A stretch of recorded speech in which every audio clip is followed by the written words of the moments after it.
इसके स्टार्टिंग में हम देखते हैं यहाँ पे काफी सारे बुद्धा के स्टैचूज को, जो कि बहुत ज्यादा प्यारे लग रहे होते हैं। लगता है किसी ने बहुत मेहनत से बनाया है। लेकिन तभी तभी यहाँ पे एक पर्सन आता है जो कि उन सभी स्टैचूज को तोड़ने लग जाता है। लेकिन ऐसा क्यों, तो आगे जानते हैं। लेकिन उससे पहले चैनल को सब्सक्राइब कर लेना एंड वीडियो को लाइक कर लेना। तभी हमें दिखाया जाता है वो पर्सन, उसके पास तो एक डॉल भी होती है, जिस डॉल को उसने एक रस्सी से बांधा हुआ था और वो डॉल एकदम से फड़फड़ाने लग जाती है। ऐसे लग रहा होता है कि जैसे सच में उस डॉल के अंदर किसी की आत्मा हो, किसी की रूह हो और उसने उसे कैद करके रखा है। आखिरकार ये है कौन? तभी हमें दिखाया जाता है कि भाई ये कोई मैन नहीं है, ये तो एक छोटी सी प्यारी सी बच्ची है। लेकिन ये बच्ची नहीं रही, बिकॉज ये बिल्कुल डेविल जैसी बन चुकी है। इसकी आईज में भी एकदम डेविल जैसा दिख रहा होता है और ये बोलती है कि तुम चाहे जहाँ मर्जी छुप जाओ, चाहे वॉशरूम में क्यों ना छुप जाओ, लेकिन मैं तुम्हें ढूंढ लूंगी। खैर उसी के बाद हमें दिखाया जाता है जापान के एक यूनिवर्सिटी का सीन, जहाँ पे एक पर्सन स्पीच देने के लिए जा रहा होता है और इस पर्सन का नाम होता है काइटारो। वो जैसे अपनी स्पीच खत्म करके बाहर जाने लग जाता है, फिर यहाँ पे उसको उसकी एक फ्रेंड मिलती है जिसका नाम है आयरो। वो तो उसके साथ सेल्फी खींचने लग जाती है, लेकिन अपना मेन कैरेक्टर तो बेचारा डर सा जाता है। लेकिन यहाँ पे इनकी फोटो क्लिक तो हो जाती है, लेकिन जैसे वो उसे चेक करते हैं भाई यहाँ पे कर्ज की वजह से इनकी फोटो खराब हो जाती है। ये देख के अपना काइचारो काफी ज्यादा गुस्से में आ जाता है और कहता है ओह नो, ये तो होना ही था, लेकिन ये तो सारी मेरी गलती है, मैंने तुम्हें भी कर्ज में डाल दिया। तभी वो गर्ल कहती है अरे नहीं नहीं, इसमें तुम्हारी कोई गलती नहीं है, तुम सॉरी मत बोलो। उसी के बाद अपना काइटारो उस गर्ल को अपनी स्टोरी बताने लग जाता है। वो बताता है कि उसका एक हाथ है जो वो हमेशा कवर रहता है, उस हाथ में वो ग्लव्स पहन के रखता है, बिकॉज बहुत टाइम पहले एक आत्मा ने उसे कर्ज दे दिया था। और तो और इसी के पास, मतलब इसके हाथ की वजह से इसके पास काफी सारी आत्माएं खुद ही खींच चली आती हैं। हालांकि ये इनको बुलाना भी नहीं चाहता, लेकिन अब वो क्या ही कर सकता है। उसी की वजह से इसकी फ्रेंड को भी कर्ज हो जाता है। इसकी वजह से अपना मेन कैरेक्टर एक रूम में बंद रहता था, लेकिन काफी टाइम बाद इसकी मॉम ने इसको समझाया कि तुम्हें बाहर जाना चाहिए, थोड़ा सा बाहर जाओगे तो तुम अच्छा बेटर फील करोगे, तो इसीलिए वो आया था। या अब से मैं अपनी एक न्यू लाइफ जीने वाला हूँ। तभी यहाँ पे उसकी फ्रेंड भी कहती है हाँ वैसे मेरे पास है एक तुम्हारे लिए जॉब, तो तुम वहाँ पे आ जाना। इसी के बाद वो वहाँ पे पहुँच जाता है जहाँ पे आइको ने उसे आने के लिए बताया था। ये लोकेशन होती है एक प्राइवेट कोचिंग सेंटर की। जब वो उसके अंदर जाता है तो उसे बोला जाता है कि तुम्हें एक बच्चे को ट्यूशन देनी है, इसका नाम है याओरी, तो तुम्हें उसको ट्यूशन देनी होगी। ये बात सुनकर अपना मेन कैरेक्टर भाई वो तो काफी ज्यादा, मतलब थोड़ा सा अजीब सा फील कर रहा होता है कि यार मैं क्या करूँगा, क्या मैं सच में उसे पढ़ा पाऊंगा, क्या होगा। मतलब वो काफ़ी ज़्यादा ना नर्वस सा हो रहा था, बिकॉज उसके लिए सब कुछ फर्स्ट टाइम था। उस टाइम किसी से बात करना, वो भी एक रूम में बंद रहने के बाद, उसके लिए बहुत न्यू था ये सब कुछ। उसी के बाद यहाँ पे हम देखते हैं उसी गर्ल को, जिस गर्ल को हमने एपिसोड की स्टार्टिंग में देखा था। वो तो यहाँ पे कैंडल लेके एक रूम की तरफ जा रही होती है, और तो और उसकी कैंडल जल भी रही थी। और तभी वो उस रूम में जाती है तो वहाँ पे कर्स की बहुत सारी डॉल्स होती है, अनलिमिटेड डॉल्स। और तभी वो कहती है बाहर आओ, जल्दी बाहर आओ। उसी के बाद हम देखते हैं यहाँ पे अपने मेन कैरेक्टर को। यहाँ पे वो फाइनली उस लोकेशन में पहुँच जाता है जहाँ पे उसने देनी है ट्यूशन। तो जैसे वहाँ पे वो आता है तो वो देखता है भाई, वो तो हैरान ही हो जाता है, बिकॉज वो लोकेशन पता है किसकी थी, आइको की थी। तो वो बहुत ज्यादा खुश हो जाता है कि फाइनली जिसको मैं जानता हूँ ये तो वही गर्ल है। तो वो फटाफट जाके ना बेल मारता है, तो यहाँ पे आती है आइको और कहती है तुम्हें कोई काम है क्या? तभी यहाँ पे अपना मेन कैरेक्टर बोलते हैं नहीं नहीं, मुझे यहाँ पे किसी छोटी सी बच्ची को ट्यूशन पढ़ाने के लिए भेजा गया है।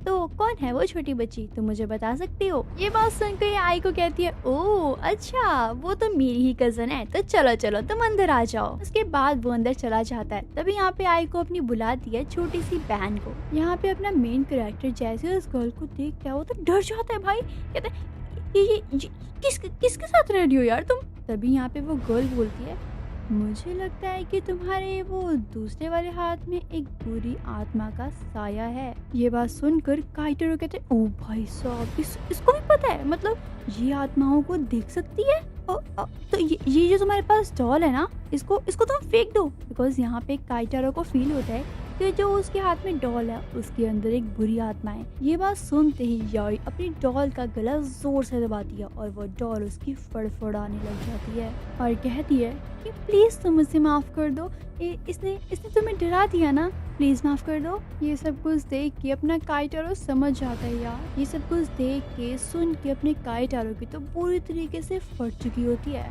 वो तो अपने मन ही मन में कहता है यार मैं इसको कैसे पढ़ाऊंगा, मेरा तो दिल भी नहीं कर रहा, ऊपर से मेरी हिम्मत भी नहीं होगी, मेरी तो पूरी फट चुकी है, लंका लग चुकी है मेरी तो। लेकिन तभी उसको याद आता है वो सीन जब यहाँ पे आइको ने उसकी हेल्प की थी, उसको अपनी लाइफ को जीने की एक न्यू उम्मीद दी थी।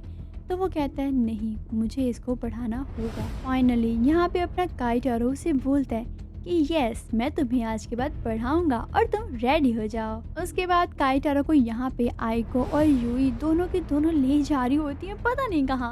और तभी यहाँ पे आइको उसे बोलती है और तुम्हें तो पता है ना कि भूतों को कैसे भगाती है, तो चलो हम चलते हैं। लेकिन यहाँ पे काइटारो को बहुत ज़्यादा गुस्सा आ जाता है। वो कहते हैं कि क्या मैं कोई बंगाली बाबा नहीं हूँ या मैं कोई रामदेव बाबा नहीं हूँ कि मैं भूतों को भगा सकूंगा। मैं तो यहाँ पे ट्यूशन देने आया हूँ ना, तो तुम ये क्या बदतमीजी कर रही हो मेरे साथ। उसी के बाद ये बहुत दूर आके एक टेलीफोन बूथ के पास आके रुक जाते हैं।